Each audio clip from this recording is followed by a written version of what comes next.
누구나 한 번쯤은 해봤을 딸꾹질, 정말 흔하죠? 근데 이 딸꾹질이 사실은 우리 몸이 보내는 아주 미스테리한 신호일 수도 있다는 거 혹시 알고 계셨나요? 자, 오늘은 그 비밀을 한번 제대로 파헤쳐 보겠습니다. 정말 중요한 회의 중이나 조용한 도서관에서 갑자기 딸꾹 하면 진짜 민망하잖아요. 멈추고 싶은데 맘대로 되지도 않고 어떨 땐 좀 짜증스럽기까지 하죠. 아마 다들 공감하실 거예요.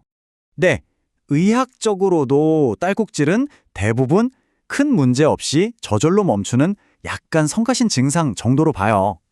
키 크려고 그러나 하는 농담도 하잖아요. 맞아요. 대부분은 그렇죠. 그런데 대부분이 아닌 경우가 바로 오늘 우리가 주목해야 할 이야기입니다.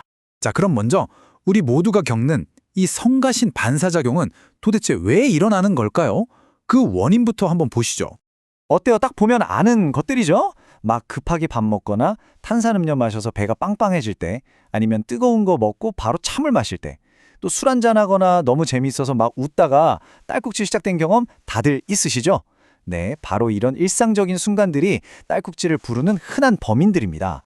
그런데 말이죠. 만약에 이 딸꾹질이 몇 분이 아니라 몇 시간, 아니 며칠 동안 멈추지 않는다면 어떨까요? 여기서부터는 얘기가 완전히 달라집니다.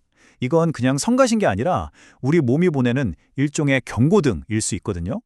그러니까 딸꾹질은 크게 두 가지로 나눌 수 있어요.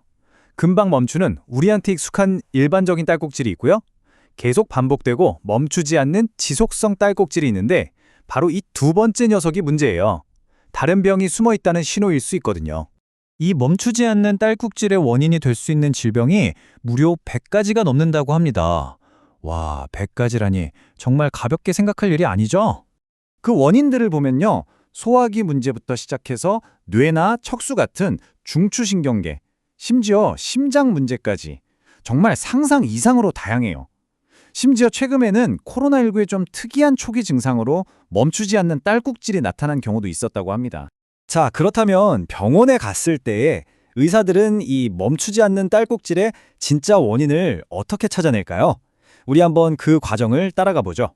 일단 의사들은 가장 기본적인 단서들부터 찾기 시작합니다. 마치 탐정처럼요. 먼저 신경계에 문제가 없는지 꼼꼼히 살피고 피검사를 통해서 우리 몸속 장기들, 특히 간이나 신장이 잘 일하고 있는지 확인해요. 그리고 엑스레이로 가슴 안쪽에 혹시 뭔가 숨어있는 문제는 없는지 들여다보는 거죠. 이게 바로 기본적인 1단계 수사입니다. 그런데 만약 이 1단계 수사로도 범인을 잡지 못하면 이제는 더 깊숙이 파고들어야 합니다. 우리 몸속을 정밀하게 들여다볼 수 있는 첨단 장비들이 총출동하는 거죠. 머리부터 배까지 CT나 MRI를 찍어서 샅샅이 보기도 하고요. 아예 내시경을 넣어서 식도랑 위를 직접 확인하기도 해요. 또 심장 초음파로 심장이 제대로 뛰고 있는지도 보게 됩니다. 와, 딸꾹질 하나 때문에 이렇게까지 해야 한다니 정말 놀랍지 않나요? 자, 이렇게 원인을 찾는 동안에도 지긋지긋한 딸꾹질은 계속될 수 있잖아요. 그래서 이걸 멈추기 위한 노력도 함께 해야겠죠.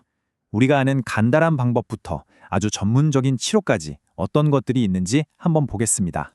그래서 제일 중요한 질문이죠. 도대체 이 딸꾹질 어떻게 멈출 수 있는 걸까요? 우리가 흔히 쓰는 방법들이죠. 갑자기 놀라게 하거나 물을 거꾸로 마시거나 숨을 꾹 참는 거요. 여기 나온 것처럼 마른 설탕 한 스푼을 삼키는 것도 있는데 사실 이 방법들에는 다 과학적인 원리가 숨어 있어요. 핵심은 뭐냐면 딸꾹질을 일으키는 신경한테 더 강하고 새로운 자극을 줘서 저쪽에 더 급한 일이 생겼네? 하고 딸꾹질을 깜빡 잊게 만드는 거예요.